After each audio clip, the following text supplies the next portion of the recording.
ज्यादा जानकारी देंगे।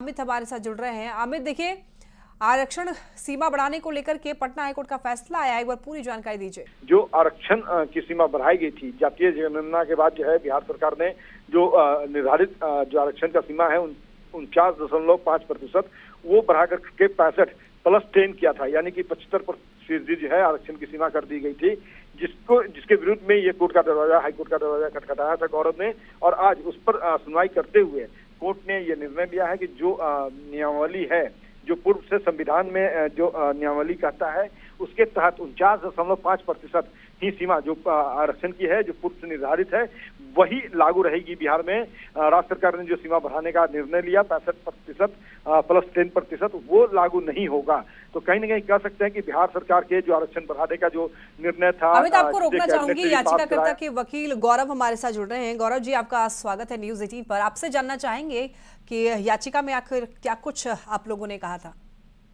नमस्कार मैम। एक्चुअली राज्य में जो था शिक्षण संस्थान और जो रोजगार है जी, उसमें सरकारी शिक्षण संस्थान और रोजगार, सरकारी रोजगार में पहले यहाँ पे 49.50% का आरक्षण का प्रावधान था, जो सामाजिक आर्थिक तबके से आते लोग हैं, है ना।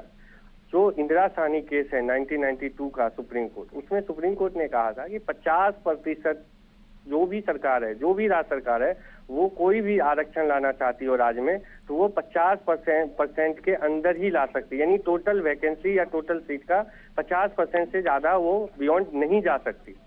तो राज्य में क्या किया, राज्य में दो कानून लाए गए, एक शिक्षण संस्थानों में आरक्षण के लिए और एक रोजगार में देने के लिए।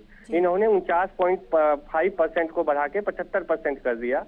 और तो हमने इसी ग्राउंड पे गया पटना हाईकोर्ट में, चैलेंज किया इस दोनों कानून को कि ये हमारे संविधान के अनुच्छेद आर्टिकल 14 और 16 को वायलेट करती है। और वो लॉ जो सुप्रीम कोर्ट ने इंदिरा साहनी केस और रिसेंटली कुछ साल पहले 2018 में शायद मराठा केस में ये रूल लेट डाउन की गई, 50% से ज्यादा आप आरक्षण नहीं दे सकते। और यही जो अभी जज साहब पटना हाईकोर्ट के मुख्य न्यायाधीश का बेंच जो है, उन्होंने जो जजमेंट दिया अभी यही बताया कि जो आर्टिकल 14-16 का वायलेशन है और जो 50% रूल है जो लेट डाउन किया गया था सुप्रीम कोर्ट, उसका क्लियरली वायलेट कर रहा है ये दोनों कानून, इसलिए दोनों कानून को निरस्त किया गया। तो आपने जो रेफरेंस दिए हैं गौरव जी, तो क्या अब यानी कि अब सुप्रीम कोर्ट में फिर इसका तोड़ नहीं निकल सकता है?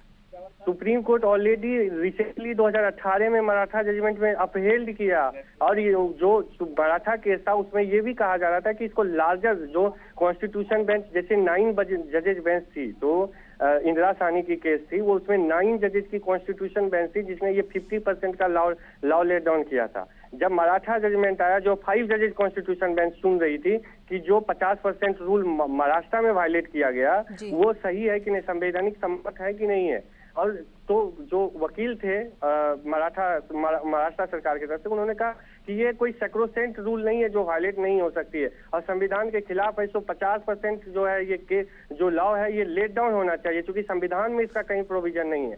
ये लार्जर बेंच के पास जाना चाहिए, जो 9 जजेज बेंच से भी बड़ी बेंच हो, वो सुने इसको। और 50% के जो लिमिट है ना, जो सुप्रीम कोर्ट ने निर्धारित किया, उसको ब्रेक किया जाए, उसको बढ़ाया। तो सुप्रीम कोर्ट ने मराठा जजमेंट में क्लियरली कहा कि यदि हम 50% के ज्यादा बढ़ाते हैं तो ये संविधान के खिलाफ होगा, और जो आर्टिकल 14 और 16 है उसके भी खिलाफ होगा संविधान का। तो सुप्रीम कोर्ट ने कंप्लीटली डिनाई कर दिया था कि हम नहीं बढ़ा सकते हैं। राजस्थान सरकार ने भी यही प्रयास किया था कि 50% रूल को ब्रीच किया था, उसको भी सुप्रीम कोर्ट ने ये कहते हुए कि राज्य सरकार इसका रिव्यू करे और 50% के नीचे ही आरक्षण का प्रावधान रखे। पूर्व निर्धारित आरक्षण की सीमा लागू रहेगी, यानी कि 50% से बढ़ाई गई थी सीमा, 65% कर दी गई थी आरक्षण की सीमा। और इसी मामले को पटना हाईकोर्ट ने अपना फैसला दिया है। बता दें आपको, आरक्षण की सीमा बढ़ाने का फैसला पटना हाईकोर्ट ने रद्द कर दिया है। जातीय गणना के बाद ये सीमा बढ़ा दी गई थी, यानी कि बता दें आपको कि पूर्व निर्धारित आरक्षण की सीमा अब लागू रहेगी। 50% से ज्यादा बढ़ाई गई थी सीमा और इसको 65% कर दी गई थी आरक्षण की सीमा। तो आपको बताते चले कि ये अब पुराना जो आरक्षण का सीमा था वही लागू रहेगी और